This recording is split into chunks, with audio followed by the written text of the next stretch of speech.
Hürmetli vatandaş, bugünkü islaha 2021 yıl 1 ayının 4.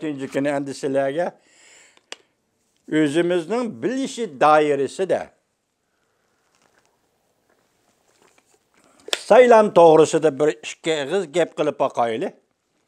Hazır Georgia ştatında saylan buluvatıdı bugün, neticesi belki bugün ilan kılınışı mümkün. Nemi saylan deseniz, hazır devlet meclisi saylandığı 2 kişi, bu 2 kişi senatör kişiler. Senatörlerini saylavatı Georgia ştatında. Eğer bu 2 nefer kişi senatörlükka saylanıp demokratlardan saylansa, bu katem avam palatasını mı demokratla egelligen buludu, Kengaş palatasını mı demokratla egelligen buludu. Eğer bu 2 kişi Cumhuriyetçiler Partisi tarafından saylandığın bolsa, o halda Kengaş palatasını Cumhuriyetçiler Partisi egelligen, avam palatasını Demokratlar Partisi egelligen buludu. Hazır hesapta Georgia ştatında nutuk sözlep avaz toplaş için muavin prezident Mike Pence Georgia ştatında. Erket kılıvatıdı bugün değil. Ondan keyin Demokratlar Partisi'nin Joe Biden Georgia ştatında. Erket kılıvatıdı bugünden başlap. Bu bugün başlandı 5. hesapta şundak ahırlaşıdı bugün. Çünkü vakit naytı kız vatandaşlar.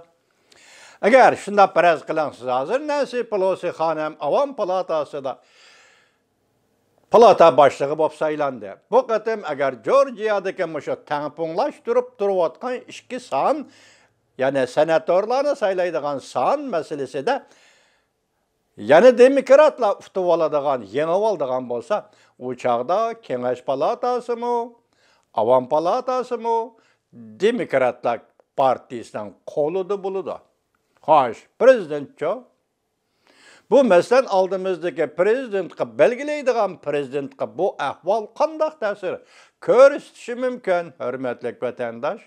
Mübada Joe Biden prezident bop Aksaray'a kirdiğen bolsa, eğer ahvalda özgürüş, Georgia ştatında özgürüş bulup, Demokratlar Partisi Kengaş palatasını mı tezgillise, avam palatasını mı tezgillise, o halde Joe Biden Aksaray'a prezident bop kirdiğen bolsa, bu halda bu kaltız iş buludu vatandaş.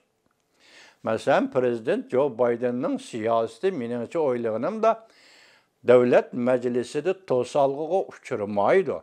Tosalgısız siyaset yürgüzüdüğün iş buludu ve hürmetli vatandaş.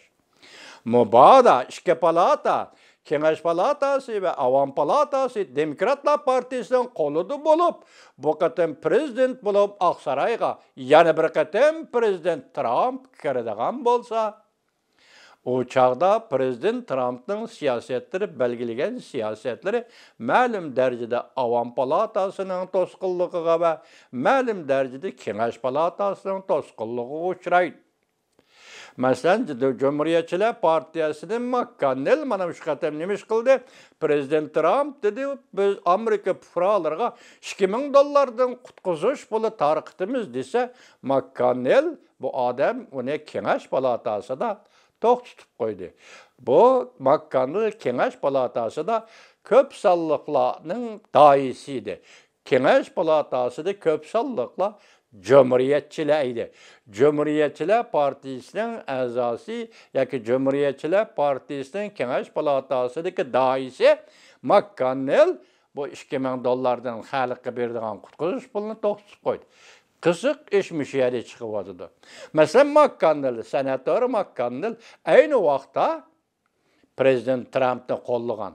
Ottek kollagan adam idi. Hatta Prezident Trump'ın kanun uruşunu kandak elip beriş doğrusu da akıl körsetken idi. Tertip körsetken idi. Şinala ki sanadı bolsun ki tuyuksuzda bir keçide özgürüp gitip, hazır Prezident Trump'ı kollamay, Prezident Bob saylangan Joe Biden'ı kollaydıgan senatörga aylandı.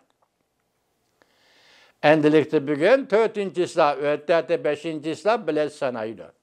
Bu ceriyanda mağun Prezident Mike Pence zaten kanda kural oynaydı. Hazırda kütüke. bütün torbetlerinde biz tanıydigan Xitay tilli demokratları yoki biz Uyg'urlarni qisman aldı hozir dak güdükka qandaq bo'ladi oxirgi hisobda masalan. Mike Pence'ning tutgan meydani qandaq bo'ladi degan narsa. Buning butun Amerika diqqat qilyapti vatandoshlar, bizlar emas, butun jamiyat. Hozir saylamning taraddudli jarayoni mana shu yer keldi deyli. Aldığımız turgan narsa bugun 4 hal qilg'uch senatorlar. Masalan, ikki parlament, ikki kengash palata, avam palata, ikki palataning teng ponlig'ini o'zgartiradigan kun bugun Georgiya shtatida zodi 2 nafar senator Demokratlar partiyasidan saylanamdi yoki 2 nafar senator Cumhuriyetçiler partiyasidan saylanamdi.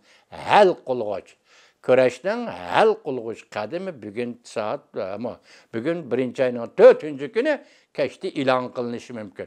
Endi 1-oyning 6-kuni derhal natija o'ttirg'i chiqmasligi mumkin. Ish jiddiy bo'ladi. Bilet sanash, masalan, saylovchilar tashlangan biletni sanash, hukm qilish jiddiy bo'ladi. 6-kuni ehtimol bu natijani ko'rmaymiz. 7-kuni bu natijani ko'rishimiz mumkin. Yani qandaq o'zgarish bo'ladi barliq siz biz bilmaymiz. Mushkin ichida hozir Amerikada saylam jiddiyligi, yani shu qatorda boshda aytdim vaziyat deb aytdim, Junguni Amerika unutib qolmadi. 3 dona shirkat, 3 yurishlik shirkat, elektronlik shirkat 1-oyning 2-kuni, 3-kuni qo'g'lab chiqarildi. Amerika bozoridan chiqarib etildi. Bugungi kelgan xabarda endi Amerikaning Jungo'nun keçirenler, Jungo'nun nepit şirketleri. Bunu olarak kızıkıdığan sizle biz bulumuz. Çünkü nepit Uyguristan'dan, müstemlik Uyguristan'dan çıkıdı. Endi bula Amerika'nın bazarda qoğlap çıkarılsa, bu soğudısığı Jungo'nun qandaq təsir görürsüdür. Bunun üzü bir gep.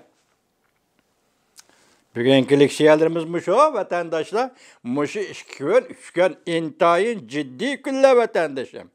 Amerika'da saylamның neticesi de ciddi netice o'ttirg'i chiqadigan ciddi kunlar, hurmatli vatandoshlar.